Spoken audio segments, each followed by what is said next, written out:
Buonasera a tutti, buonasera ai nostri ospiti a casa e buonasera anche al nostro graditissimo relatore. Benvenuti a questo nuovo webinar organizzato dallo Studio Legale Ghedini Longo e dalla sua associazione. Questa sera parliamo purtroppo di una recente tragedia che ha scosso tutti noi, la tragedia della frana appena avvenuta in Marmolada, ahimè, che ha visto fin troppe vittime. Con noi abbiamo una persona più che informata, cioè il portavoce del soccorso alpino italiano, nonché quindi nazionale, che ci può raccontare, spiegare e dare un'intera panoramica, una cartolina di quello che purtroppo è successo. Buonasera, portavoce Walter Milan. È un piacere averti qua. Ti do anche del tu, visto che ci conosciamo da parecchio tempo, e ti saluto molto caramente. Bene, buonasera Luca, buonasera a tutti i tuoi ospiti. Benissimo. Allora, portavoce Milan, quindi Walter, puoi darci per cortesia a questo punto una descrizione di quello che è avvenuto per farci capire esattamente, visto che tu sei riuscito ad arrivare per primo o comunque fra le prime persone, dato il tuo ruolo, e sei riuscito ad andare a vedere che cosa è successo, ci puoi spiegare per cortesia, farci una panoramica per far capire anche alle persone a casa che cosa succede, che cosa è successo e che cosa hai visto con i tuoi occhi, una descrizione di quello che è successo. Sì, le immagini le abbiamo viste un po' tutti, penso, dai telegiornali, o meglio, insomma, via via nel tempo è stata ampiamente documentata questa tragedia. Io ero tutto sommato vicino, ero in Dolomiti e sono riuscito ad arrivare in tempi abbastanza brevi. Sapete che il soccorso alpino è una realtà presente in tutta Italia, dal nord fino alle isole. È composto da più di 7.000 tecnici e la sua forza è proprio quella di essere molto ben distribuito nel territorio, ovviamente in montagna e nell'ambiente impervio, pronto a intervenire nel più breve tempo possibile quando succedono queste catastrofi. Questo è stato come si può dire, un episodio davvero raro anche nella nostra esperienza. Noi vediamo tantissime valanghe, conosciamo bene la Marmolada. Io stesso ho lavorato in Marmolada come soccorritore facendo soccorso piste, quindi davvero la Marmolada la conosciamo e la conosco molto bene, però nessuno di noi si sarebbe immaginato di trovarsi davanti ad una tragedia di queste proporzioni. Cosa è accaduto in breve? Il ghiacciaio della Marmolada è un ghiacciaio che ha centinaia, migliaia di anni, ovviamente, stratificato con grandi strati di ghiaccio alti decine di metri nei punti più fondi e anche oltre. Si è distaccato un serracco, quindi una formazione di ghiaccio attaccata alla roccia nella parte più alta di questo ghiacciaio. Serracco si chiama. È molto fondente. Questa massa di neve e ghiaccio, in realtà ghiaccio e roccia per essere precisi, immaginatevi che era alta più di 40 metri, 45 metri circa, e larga circa 200 metri. Immaginatevi solo quanti campi da calcio dovremmo mettere in fila per raggiungere una massa del genere. Si è staccata e ha iniziato a scendere, scivolando anche su un'acqua provocata dal disgelo, dalle alte temperature, e scivolando ad una velocità sicuramente superiore ai 250 km/h. È scesa per centinaia di metri proprio, purtroppo, lungo la via di salita normale della Marmolada. La via di salita normale è quella percorsa dagli alpinisti per raggiungere la cima. Purtroppo in questa caduta precipitosa di questa massa sono state travolte tantissime persone. Io ho anche l'impressione che molti non si siano neanche resi conto di quello che stava succedendo, e poi il bilancio, insomma, lo sapete, tanti morti, alcuni feriti che sono stati, diciamo, meno sfortunati di altri in questa tragedia. Siamo intervenuti subito come soccorso alpino, poi magari si può tornarci su. Sono stati evacuati subito i feriti, sono state trovate le prime vittime, e da quel momento è iniziata questa operazione di soccorso davvero difficilissima. Molto, molto interessante, molto ben spiegata, una tragedia veramente terribile. Portavoce Walter Milan, a questo punto ti chiederei questa cosa, cioè, siccome hanno aperto. Si è sentito di tutto, diciamo.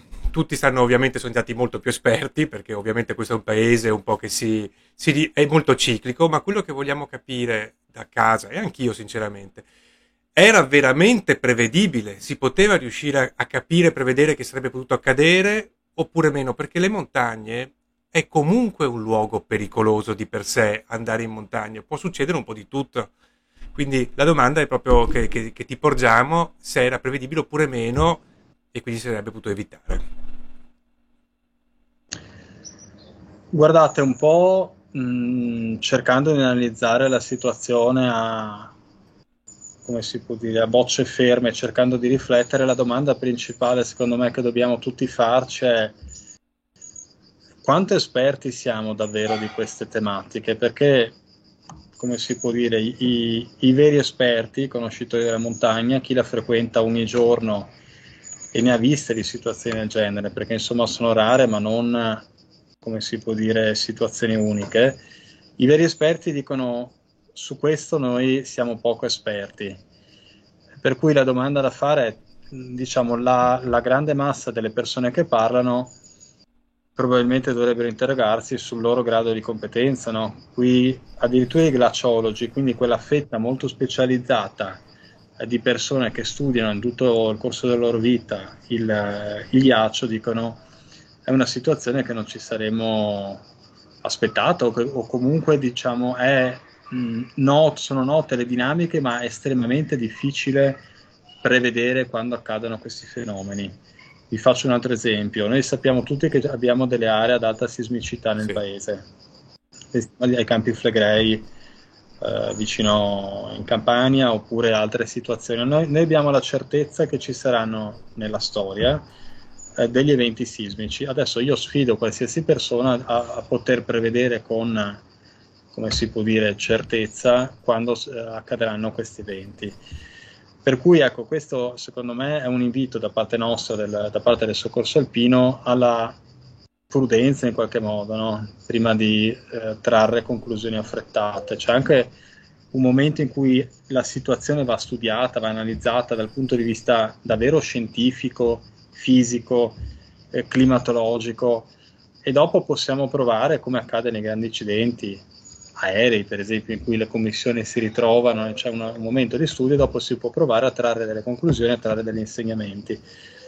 Purtroppo, insomma, in questo momento le opinioni hanno un po' travaricato come si può dire, il buon senso e anche il buon gusto talvolta, no? In questi casi bisogna pensare prima alla parte umana, dal mio punto di vista, quindi alle vittime e soprattutto alle loro famiglie, a quelli che sono rimasti, e poi possiamo interrogarci su che cosa si sarebbe potuto fare, a mio modo di vedere certo, sinceramente molto poco, e comunque insomma possiamo cercare di trarre delle conclusioni. chiarissimo. E prima di arrivare a una domanda che mi interessa molto, che è quella del clima, Walter, ci puoi fare un racconto, diciamo, della storia della marmolada? Cioè, eh, anni fa, che temperature c'erano? Erano più alte, più basse? Possiamo avere un'idea di massimo, ovviamente, perché è difficile poi essere altamente esperti proprio di quella montagna, però un'idea di massimo, nel senso ci si chiede, ma è sempre stato così caldo, si sta sciogliendo, cosa sta succedendo? E poi parleremo anche del clima e quindi gli aspetti delle sfumature climatici sulla montagna stessa. Quindi un'idea anche storica di quello che è stata la montagna in questi anni. Allora, con la premessa che quanto vi dico, insomma, è frutto di conoscenze, come si può dire, molto generaliste, e, insomma, di quello che ho visto io nella mia esperienza, quindi non ho nessuna pretesa di Che scientificità. comunque è sicuramente più della Ma nostra, visto il tuo ruolo, che insomma, essendo sempre a contatto con queste sì, realtà, invece la Marmolada la conosco bene anche per averci passato appunto tante giornate di soccorso in cima. E, sapete, la Marmolada è la montagna più alta delle Dolomiti, è alta 3342 metri nella parte più sommitale, che si chiama Punta Rocca. C'è poi un'antecima che si chiama Punta Penia, la cima più alta, un'antecima che si chiama Punta Rocca, e ha la peculiarità di avere una gran parte esposta verso nord. Ha una media pendenza questa parte, uno scivolo gigante, con dentro delle guglie, ed è la parete nord della Marmolada dove c'è questo ghiacciaio. Questo ghiacciaio lo conosciamo bene, è molto ben documentato dal Novecento in avanti con le fotografie, ed arrivava molto sopra molto sotto, scusate, di dove arriva ora, no? Soprattutto negli anni freddi del Novecento, all'inizio, nel 1917 è stato uno degli anni più freddi, ce lo ricordiamo per la guerra, il ghiacciaio era davvero molto molto esteso. Poi negli anni pian pianino è iniziato a ritirarsi questo ghiacciaio e negli ultimi anni questo processo si è molto accelerato. Il ghiacciaio pian pianino sta andando verso su. I climatologi, i glaciologi, gli esperti ci dicono che probabilmente attorno al 2050, quindi fra 25 anni, poco più, probabilmente il ghiacciaio non esisterà più.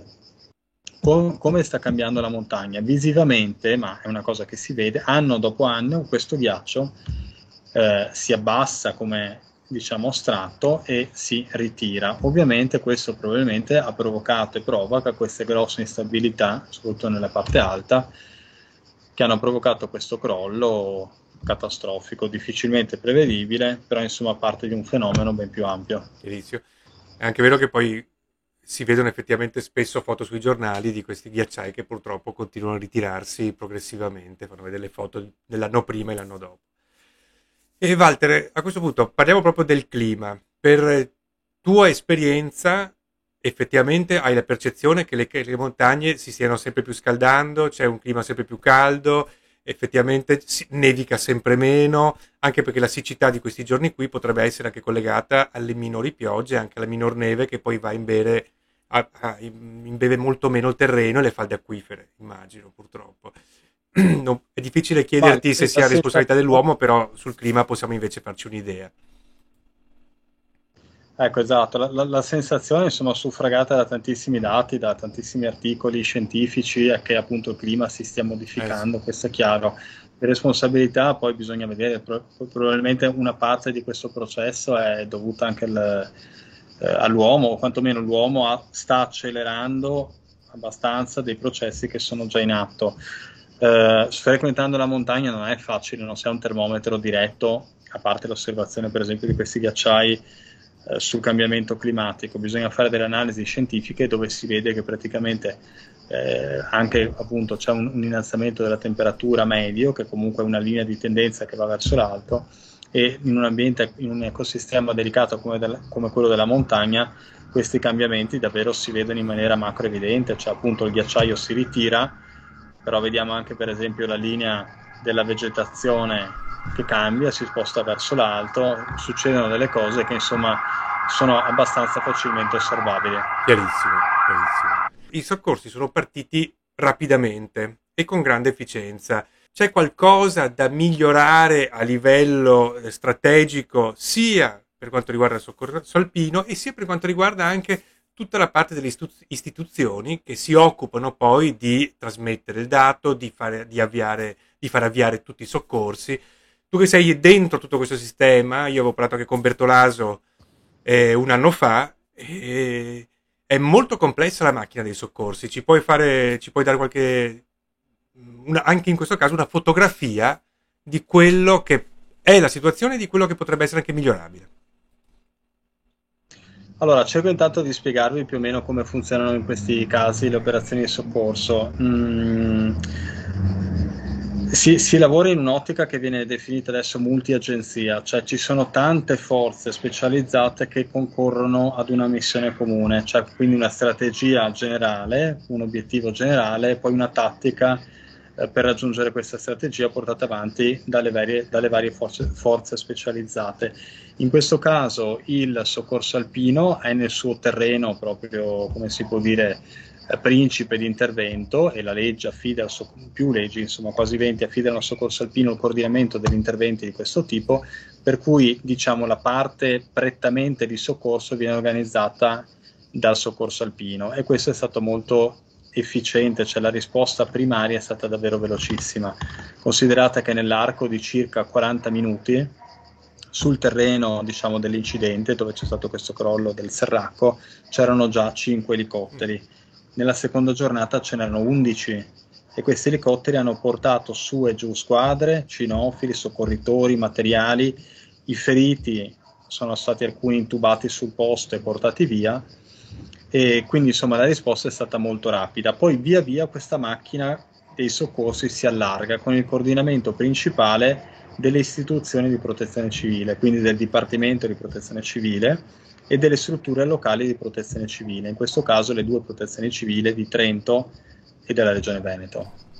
Un sistema che funziona molto bene, in questa sua peculiarità di avere, come si può dire, delle case comuni che sono metaforicamente ma anche tecnicamente la protezione civile, e sotto dei gruppi molto molto specializzati con dei tavoli di coordinamento. Purtroppo c'è da dire che è un meccanismo anche molto rodato, perché insomma l'Italia è un paese molto fragile, ci sono terremoti, catastrofi naturali di varia natura tipo questa, catastrofi artificiali, ogni volta si attiva una macchina che ha imparato nel tempo, dagli anni 90 in poi, soprattutto a lavorare davvero spesso, a lavorare insieme e dare risposte. Mi chiedevi, Luca, se si può fare qualcosa di più. Sicuramente, questo sì. C'è una continua innovazione tecnologica, si cercano nuovi protocolli di intervento sempre più efficaci. Sapete che poi spesso l'esito di un'operazione di soccorso dipende dai protocolli stabiliti a monte, perché poi diciamo c'è sempre un po' il rischio della confusione, dell'accavallamento delle competenze, della mancanza di tempo per un'analisi puntuale a livello così tattico campale, per cui tutto quello che è standardizzato e protocollato diciamo semplifica molto le cose. Bisogna lavorare su questi protocolli, bisogna lavorare molto sulla parte di prevenzione con la comunità scientifica, con tutto il team insomma che aiuta insomma a prendere decisioni, con i meteorologi eccetera eccetera, con gli esperti di montagna, per arrivare a dare risposte sempre migliori. Probabilmente va studiata di più la montagna e l'ecosistema della montagna. Questa è la seconda sciagura importante in pochi anni. La prima è stata quella di Rigopiano, che ricordate tutti. Purtroppo sì. C'è stata questa, in mezzo ci sono state altre sciagure, tipo appunto la funivia di Stresa o d'altre, che hanno diciamo ragioni abbastanza diverse nel loro, come si può dire, nelle cause dell'incidente. Però per esempio fra Rigopiano e questa catastrofe qui alcuni paralleli anche nella forma poi della risposta all'intervento possono essere trovati. Molto interessante. E Walter, a questo punto ti chiederei, alla luce anche della prevedibilità o meno, le normative attuali in campo, anche che permettono o meno di salire, andare in montagna, che riguardano quindi i civili, diciamo, le persone comuni, siccome si sente un po' di tutto in televisione, non bisogna più permettere di salire, non bisogna più mettere a rischio le persone, poi si legge intanto sui giornali che c'è qualcuno che sale in montagna, in Bermuda, con scarpe da passeggio, quindi non preparati essenzialmente, che poi mettono in difficoltà e a rischio anche le vostre vite, di voi soccorritori, perché oltre a mettere la propria vita in pericolo, anche quella dei soccorritori, e sono anche, tra virgolette, un costo per lo Stato. Non può essere commisurata mai la vita di una persona a un costo, però capiamo che può essere insensato. Io ritengo che le montagne, come dicevamo, sono sempre un po' a rischio e sono anche a loro, sono belle di per sé. La domanda è: vanno proibite alcuni tipi di escursioni oppure meno? Le normative attuali sono sufficienti, visto che è anche uno spazio di diritto questo convegno, diamo apparentemente, insomma, cerchiamo di parlare anche di questa materia. Sì, allora diciamo che è una materia sconfinata anche per lo studio Ghedini Longo, probabilmente, ed è materia che può essere approfondita e sviscerata in tante sue parti.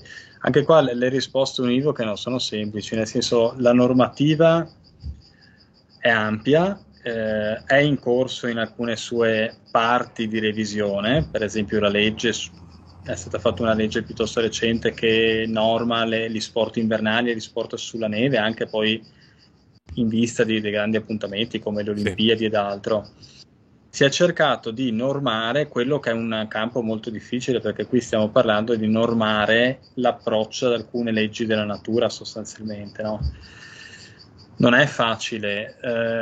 Diciamo che il legislatore, come spesso accade, forse è un pelino in ritardo rispetto ad alcuni cambiamenti che ci sono stati nella frequentazione della montagna. Pensate solo agli sport estremi o quelli che una volta erano definiti sport estremi, no? c'è tutta una mancanza di regolamentazione che non è detto che sia sempre negativa. Certo. La montagna, per inciso, è uno spazio di libertà dove anche una persona, anche in maniera, come si può dire, molto consapevole, può prendersi dei rischi. C'è chi va a fare una lunga via di arrampicata, un'arrampicata su ghiaccio, chi si butta con il parapendio, le tute alari. C'è chi condanna queste cose, in realtà fanno parte un po' del diritto delle persone anche a prendersi dei rischi. L'alpinismo e tutto quello che viene dietro. Aprendo un po' sì, lo sci d'alpinismo è facile anche qui condannare, però allora potremmo dire iniziamo a condannare chi fuma sigarette perché può avere un rischio più alto di tumore, iniziamo a condannare chi va veloce in macchina perché mette a rischio la mia vita e la tua. Alla fine, insomma, il mondo della montagna può essere anche di qui paragonato a tanti altri contesti meno evidenti, ma forse anche più rischiosi. Le norme stanno cambiando, quello che secondo me può essere un pelino spinto in più è il ricorso ad alcune forme assicurative, per esempio, no?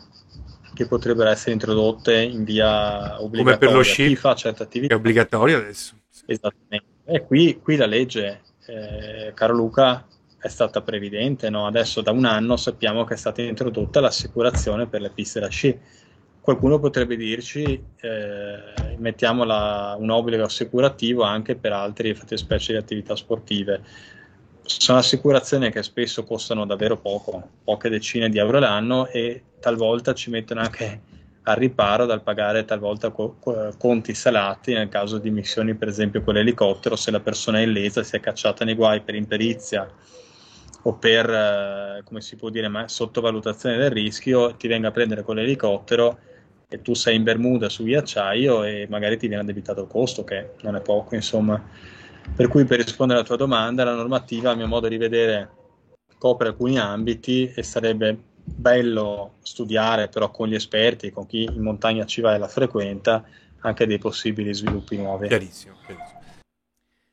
Walter, un'ultima curiosità. Emerge dai giornali una chiara evidenza di una sensibilizzazione molto forte, per fortuna anche, e di una presenza, di una vicinanza da parte delle istituzioni. Abbiamo visto che Draghi si è avvicinato ed è venuto in Marmolada per capire cosa era successo. Zaia, come sempre, anche lui in prima linea.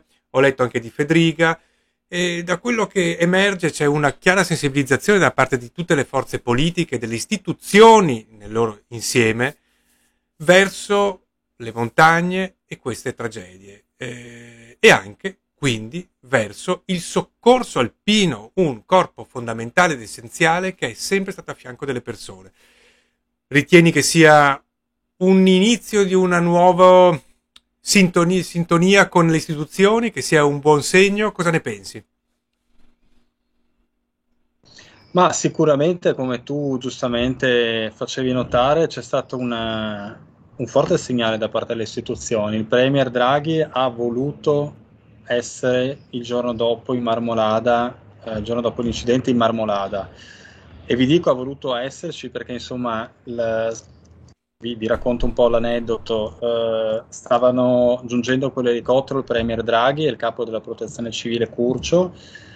Si sono trovati davanti davvero una tempesta, un grosso temporale. Nel loro arrivo erano quasi arrivati, insomma, in elicottero verso la Marmolada, verso Canazei, dove c'era il centro di coordinamento delle operazioni, però purtroppo sono dovuti tornare indietro a Verona addirittura, quindi molto lontani, e Draghi ha insistito, ha detto io lì devo andarci in qualche modo, e hanno preso la macchina da Verona nonostante il Premier avesse alcuni impegni importanti, e in macchina sono venuti in Marmolada con insomma parecchia strada eccetera eccetera, per cui il Premier ha voluto dare questo segnale. Con lui c'erano Zaia, che è stato davvero presente, ha voluto parlare anche lui con ognuno dei familiari delle vittime, si è interessato anche personalmente, si è speso per risolvere alcune situazioni davvero delicate, per cui insomma il segnale è che questa volta le istituzioni ci sono state da subito e hanno messo a disposizione qualsiasi tipo di supporto istituzionale e tecnico per arrivare a cercare di chiudere il prima possibile questa complicata operazione di soccorso. C'è da dire che per un soccorritore che rischia e fa grandi sforzi per cercare di aiutare le famiglie di queste persone sfortunate, vedere che le istituzioni sono vicine, ma vicine per davvero, che qualcuno viene lì e condivide con te alcune difficoltà, è davvero importante. Benissimo, ci fa molto piacere. Allora, a questo punto, caro Walter Milan, portavoce del Soccorso Alpino Nazionale, a questo punto ti ringraziamo moltissimo per la tua presenza, ti salutiamo e spero ci saranno nuove occasioni più felici. Ci rivediamo al prossimo convegno. Grazie ancora, a presto. Grazie a voi. A presto, un saluto agli amici a casa.